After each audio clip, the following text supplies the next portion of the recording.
Hi everyone, this is Jim. I made it to 11Q on OGS recently, so that's that's my main motivation for making this video.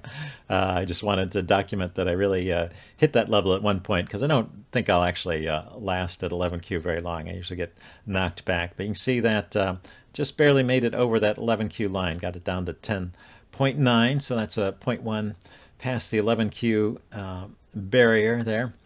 And it happened because I had a winning streak of 7 games, so that's a bit unusual to get a winning streak like that. Kind of makes up for a losing streak that I had earlier.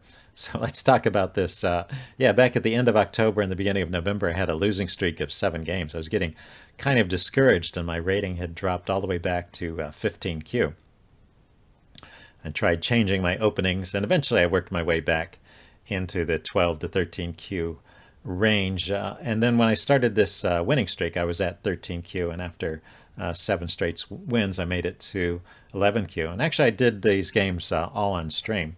Now, there's a problem with my most recent stream where I was playing this last game here, the one where I ranked up, and the network started flaking out. It allowed me to continue playing the game, but it didn't allow me to stream anymore. It was intermittent, so I just could not stream after that. So I wanted to show this game in addition to recording this achievement. I wanted to show the game, and so people who didn't get to see the end of the game and were watching the stream, they can see the end of it now. So it was a pretty interesting game. Let's check that out. I investigated it a bit with the AI, which wasn't too helpful, but it did point out one thing about a Joseki I'd been playing, which I thought was interesting. So let's look at that. My opponent had black, I had white, so we start off with 4 4 points, and then he takes a 4 3 point. A bit of an unusual move because he's taking it in a diagonally opposite corner. It's called a cross Hoshi game. So when my opponent does something weird like that, I usually just try and play normal stuff. So I just played a 4 4 in the other corner and waited to see what happened. So he took the big extension here, and that's been a very popular way to play these days. It threatens to build a lot of territory over here, but it is subject to an invasion. So it all depends on what happens later in the game. Anyway, I approached the corner that he hadn't enclosed, and he played a 2 space extension here too, which is kind of weird. I decided to treat this as if it were a pincer and just jump into the corner. But this is one of the points I checked out with the AI. It said actually jumping into the corner was okay in that position, but it slightly preferred the push here. I guess if black responds, I can still jump into the corner, and I'm a little stronger on this side. So it's probably an improvement over what I played. Anyway, I went into the corner immediately. Black blocked, I extended, and black did the Hane. And that's a mistake. So the way this Joseki is supposed to go, black should extend, white should extend, then black Hanes. White tries to connect on this side. If white can connect up these stones to this one, white will have a corner plus some influence on this side. That'll be pretty good. So black blocks, white connects because there's still a cut here, and black can play either at S6 or here. Let's put a tool up. It's edit tool triangle. So he could also have played the move at R5 instead of at S6. He plays one of those two moves to cut this stone off, and then get rid of this. White comes back, plays here, and is alive in the corner, and it's up to black where to play next. So that's the Joseki, and that's a fair result for both sides. If we back up to what happened in the game, he Haned right away, and that's a mistake. And the move I played was the descent here. So I've got 3 stones in a row. This is the way we were taught. I learned this from a Duda 2 video, the Duda 2. But also Dwyron has talked about this in some of his older videos, that this is how you punish this. And the way it works is, as you see actually happened in the game, black descends, and then you can cut. This cut wouldn't have worked if we back up 2 moves. It doesn't work until you descend because these 2 stones are too weak here to support that cut. But after you descend once, these 3 stones in the corner are pretty strong, and black can't counterattack them. And so with the cut, you're threatening two things. You're threatening to capture, let's go back to the triangle tool. You're threatening to capture these three stones, and if black defends those three stones, then you actually capture this cutting stone.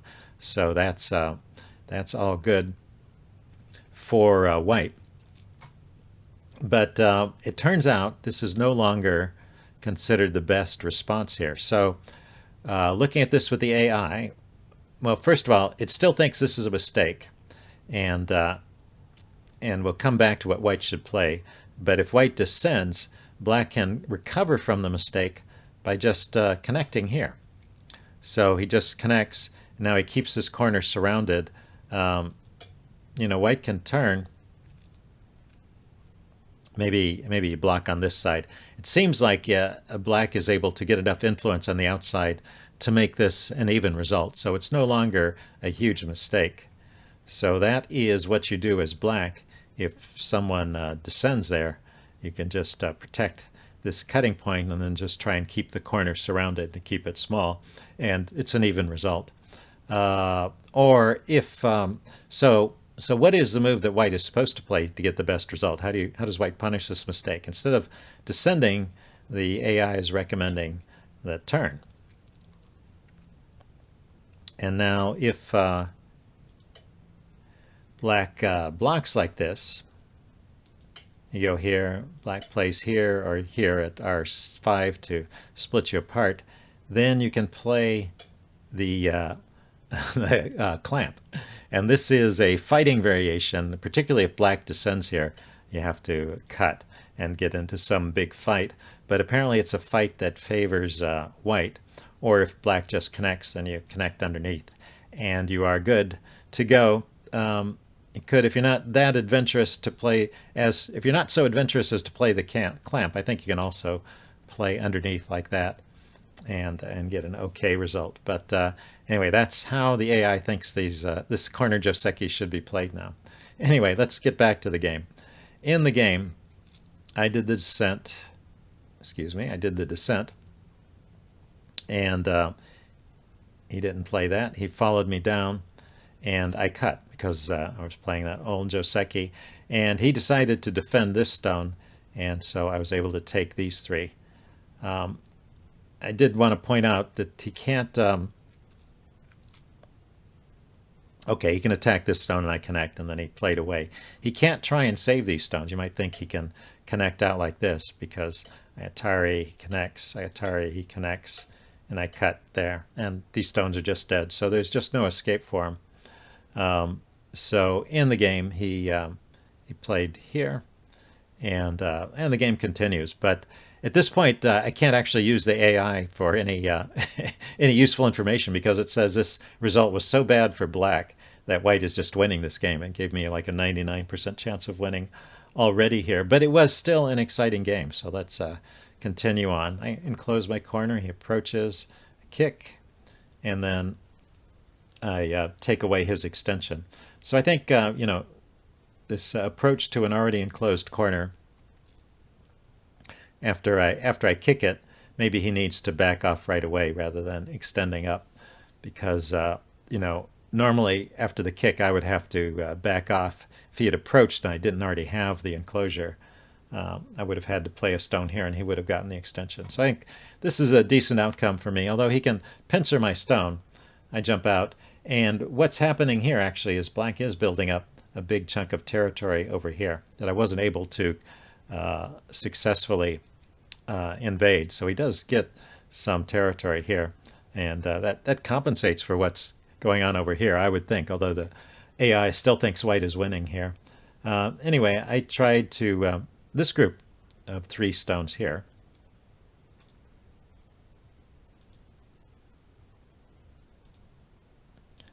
it's cut off from anything, and so I thought I would try and gain some mileage by harassing those stones. Let's see. He went back and played over here. I think he played some slow moves. This probably helped me out. And I defended this corner. So he made a little bit of territory over here, but this is still kind of weak. And he jumped into my corner. This is okay. I can surround it and he can live in the corner. I can't really stop that. And then he tried to, as they do, he allows me to build a wall surrounding the corner, and then he tries to make it useless by jumping in here. And so this leads to an interesting fight. It doesn't start right away. First, I just strengthen this group by protecting the cut there. And, I can still jump out on this side or on this side or out to the middle, so I don't feel particularly threatened by this one stone. And he takes a super wide extension here, so he is trying to build a lot of stuff. I just played on top, and he let me turn here. I was thinking, well, I'll just break up the connection between this stone and the corner so he doesn't get this big double wing. And then I was planning to jump out into the center from these stones over here. So we continued, and I descended all the way. And then I was looking at this and thinking, this group of stones is not connected to anything. And if I play here, it doesn't have an eye. So this is a pretty direct attack on that group. In the chat, they're recommending that I should play here first. Because in the game where I played here, Black, instead of responding at J18 there, he could have responded here and given himself some shape, but then this group would be a lot safer. But after he responded here, then I was able to take this point. And now this group is in trouble and should probably start running. But he connected here first, so I jumped out from this group, and then he played over here. So it's like he's trying to surround my group, but he left this group without too much of an out. It doesn't have room for eyes here, I don't think, with this stone here, or it's not so easy for it to make eyes. And so I just need to cut off its connection to the outside. So that's what I did. Oh, let's see how I played there first. It was when he played this stone that I played here. So finally here, I capped this group and attempt to surround it. And so now we get into this fight. He jumps out, and I wasn't too sure about this. I mean, sometimes you gain a lot of mileage just by harassing a group and running it out. But if I run that group out and build a wall here, he's still got stones on this side, so I'm not really building territory for myself in this area if he can still jump into it. Maybe I am building some territory, but not as much. And I'll be giving him, if I build a wall here, I'll be giving him territory on this side. So I went for the cut. I blocked here. I was also motivated because in a previous stream, one of the stronger players listening to me said, don't you ever cut? After I'd played some passive move. So I'm trying a fighting variation here. So I cut here, he blocks, and I go here. So I think M15 was a mistake. There may have been a way to come around this stone and connect to the outside. But after M15, these stones are cut off, and I can connect up like so. So now these stones are connected to here, these stones are connected to here and to here, although this group, maybe could come under fire, but this group is completely surrounded. If we bring out the tool again, where is that tool? This whole group of stones is completely surrounded, and it's not obvious how it's going to make eyes. I have this push here, and I have an extension here or a jump to L18 or a push here to N17. Be pretty difficult to live after that. But we didn't resolve the fate of this group right away. I think we played on. So he extended. I cut here. Since he didn't take care of these stones, I thought, well, I need to strengthen this group. So that was a real opportunity for me. So now this group is strong because these two stones are dead, and these groups are connected here. So he played away. I think he sort of gave up on that and tried to build elsewhere. He does have this big potential on this side still. And I played one more move in this area to make sure he couldn't make an eye here. And let's see. Yeah, after this push, he didn't defend this stone. So he played the Hane here, but I went ahead and took. So we have a Ko here, and I just connected. He didn't turn it into a big co-fight, and he tried to connect these stones over to this side with the connection underneath, but now I blocked at P19, and there's no connection here. So once again, he started playing elsewhere and harassing this group, which is kind of small. So I have to be careful that it has enough life. So I played some moves to try and make shape here, and then I jumped out. I decided to leave this ko behind because I could jump here at this point and connect to these stones, and that's another way of living. So he did get space over here when he did that. He got territory over here. So anyway, I'm coming back. I'm making a base for these stones, and I'm also taking away his potential on this side. Oh, I was also fighting the ko. That's right. So I was using that as kind of a ko threat. So we went back and forth there, and then he stopped fighting the ko and started playing over here. So I lived in the corner. He was attacking my corner there. And then he came back to this side. And I threw some stones in here to try and reduce this side, because while he was attacking this group or leaning on my corner and fighting over here, he was also building a chunk of territory on the side, or the bottom side. Yeah, so he's got a big chunk of territory here and a big chunk of territory in the corner. But now this is starting to look pretty large. I've captured all these stones. I've even captured this one and these two, and so this area looks big enough to me. And so I just decided to build that area. And this Hane here seems to have been a mistake. Could not find a way to capture this stone, and so I did lose some territory here. I lost these two stones, and he got these in an invasion. But eventually, after poking around over here and seeing what I could take away from this side, I come back to I play the monkey jump over here to try and reduce the corner. I play to reduce his corner over here. And then, I play to reduce this territory here, jumping out from these stones. And he jumps in here. So he did get to destroy this territory here, but I grabbed some more points over here, which was coming out of his budget. So felt pretty good about that. And I managed to cut this stone off. And we finally have a situation where he is, there's some fighting going on here.